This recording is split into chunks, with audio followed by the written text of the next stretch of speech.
Now we're just going to load up that last save. The name of my world here is Saralank, which is one of the randomly generated ones, obviously. Just has some standard loading stuff here, nothing interesting.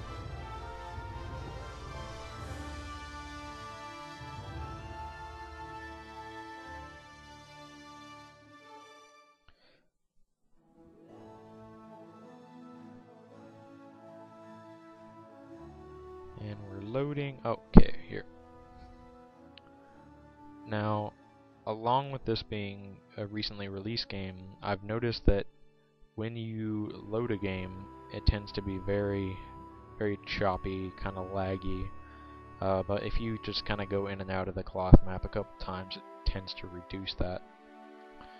Alright, so let's correct our world view to be north facing.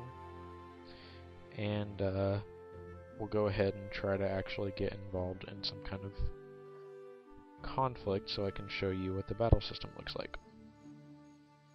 And we'll head out for that Silver Flute. And here I had researched the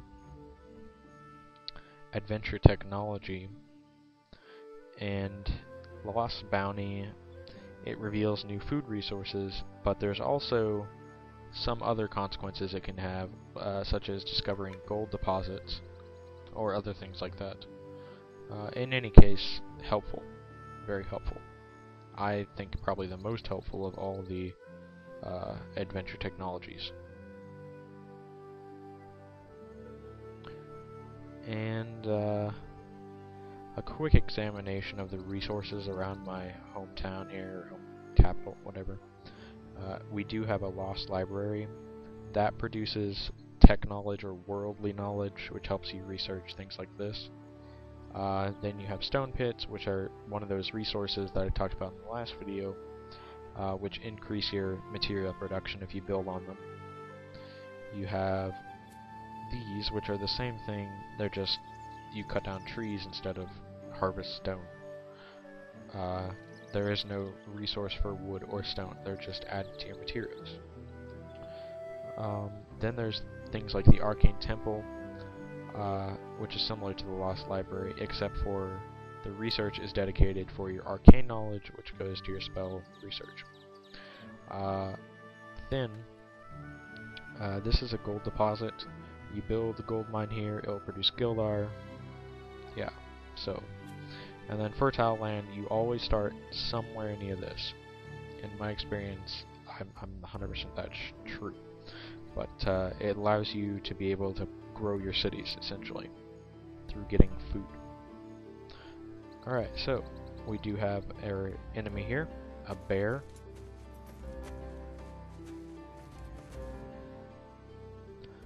One-on-one battle here. You can see here the interface basically goes, it'll show all of your units here, give you a combat rating based on some sort of formula using your amount of units, attack, defense, total hit points, that sort of thing, against your enemies, who will have probably, almost always if they're monsters, they get lower than their actual skill level combat ratings.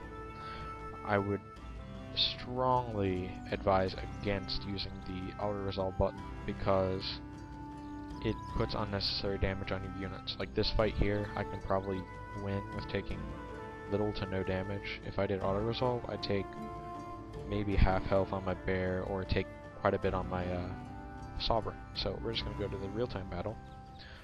This is, again, sort of similar to how Here's Might and Magic is done. You get this tactical interface, you can use units and abilities that each individually represented. The exception to when an unit is individually represented comes to when you start getting logistics technologies. So we're just going to go ahead and use Lightning Strike, because it doesn't cost that much mana, and I have an Air Shard, and also I don't really want to waste time with this bear. So, yeah. Your Sovereign is overwhelmingly powerful compared to most standard units because of his magic. You could give him a lot of strength and stuff, but that's just, I would advise against that, because you can have units with really high strength later on anyways. The details of the battle just goes play by play. The result, I think this is another bug in the game with this crown means. I'm not 100% sure, but I think it's supposed to represent experience gained. But it'll always say 50 for your sovereign, usually says 15, 20 for your familiars, or like lackey units. But then if you have a fellow adventurer or one of your other sub-channelers, someone else is a caster that's not your sovereign, then they will always get 0. And also, my sovereign definitely did not get 50 experience for killing one bear. And you can see here, he has 29 out of 90, so he did not get 50 experience from that. The bear also gets experience. All units in the game get experience. It's just that you can't decide the statistics for all of them. So the sovereign here is level 3. The first couple of levels go really quickly, which is why the first video, when I got the initial 2 levels, he only had to fight like 2 things. So you didn't miss much. There is a assortment of places in the world that are similar to this dragon fountain that you go for turning in quests, but sometimes they'll stay there anyways. Oh, as you near the majestic fountain, a band of brigands approaches, so another adventurer trying to find the Silver Flute. Well, we were here first. Treasure is mine. Prepare to die. Okay, so we gotta fight 2 bandits.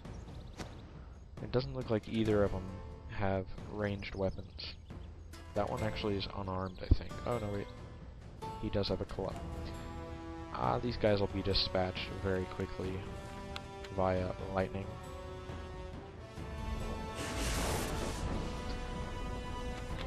The amount of tiles that you can move in combat is your combat speed and your actual character moves, some kind of combination of those.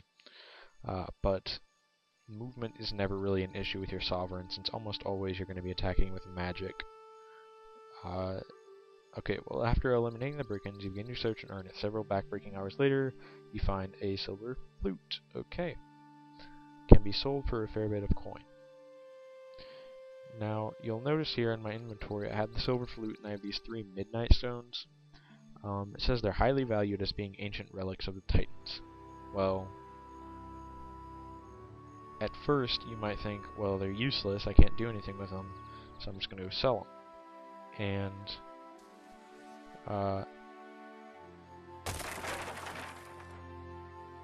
that's odd. That's a really bad idea, because once you get a little bit higher in your notable location level or your sovereign level, then you'll be able to talk to a blacksmith who is legendary. He creates enchanted items for free as long as you give him midnight stones. So there is definitely a reason to keep those, and I made the mistake of selling these things the last time that I played this game. Now this is a treasure chest, so it's just an item in there. It doesn't have any defense or anything, but it is node location level 3, so I cannot access it with my character because I only have location level 1. To increase that, you gotta research under adventure technology, you gotta research quests, which will increase your notable location level. Now you do those sorts of things. I don't really care that much about it. If there's, you know, free quest stuff, then sure, I'll do it, but I'm not gonna really devote research to getting that. And you'll notice there's some new resources that have popped up in my city. That's because of the technology I got earlier, which enabled food resources. This is a message from Janesk, my second-in-command guy. I've received a disturbing report. My lord, a group of so-called adventurers, tried to explore a dungeon.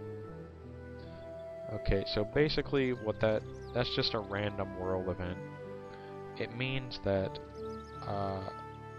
most likely another kingdom has encountered an instance that either they couldn't do or had the unwanted side effect of releasing a whole bunch of higher level enemies. So yeah, that's not good.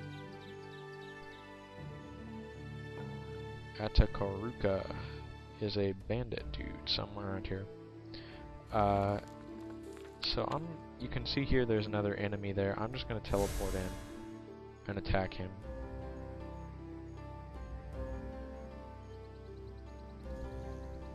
He has a rather high combat rating, but that's just due to the fact that he's got a high attack. It's because he has a short sword instead of the standard club. He'll be easily dispatched.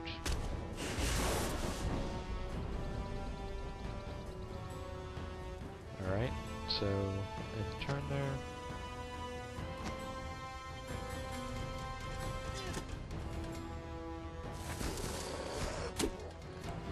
Yeah, see this bear here? An amazing ally. And very, very cheap to cast, and you don't even have to waste essence on it. It's just something that is done essentially for free. There is another food resource that I could build something on, but it'd cost almost all my money. And I think we're doing pretty good on food now. So I'm going to go ahead and build a hut in Onez so it can level up.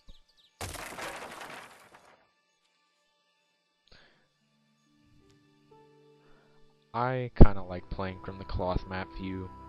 I wouldn't recommend it if you're trying to do the whole game. Like Stardock said that you could play this on a netbook just by using the cloth map view.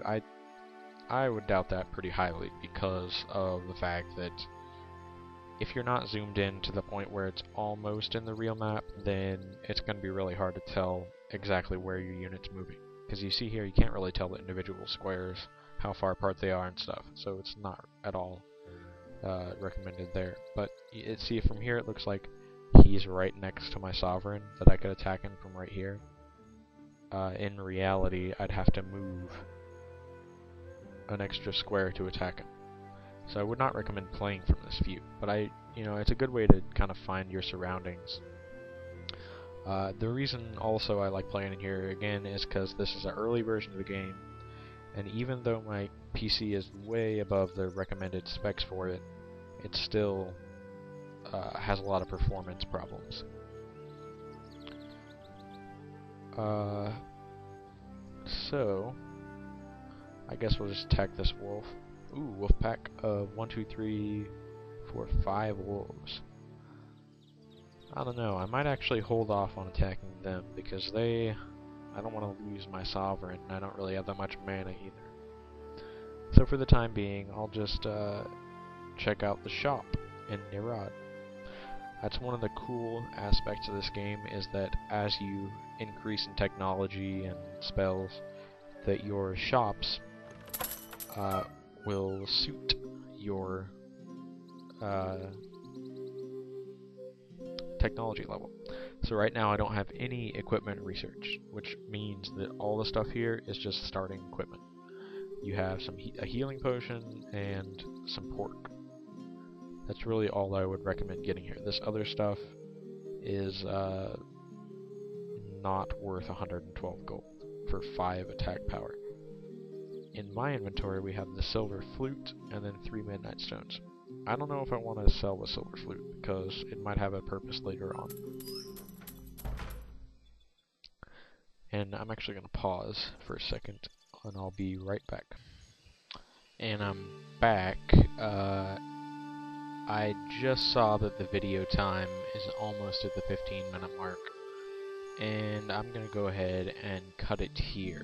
So I will see you on the next Let's Play, which I'm probably not going to make until tomorrow, because I want to see, number one, how to make a playlist. So I messaged Get Daved about that, and by the way, if you haven't already seen the video link that I put in the other one, check that out. And because I want to see some feedback from you guys, so yeah, I'll see you next time.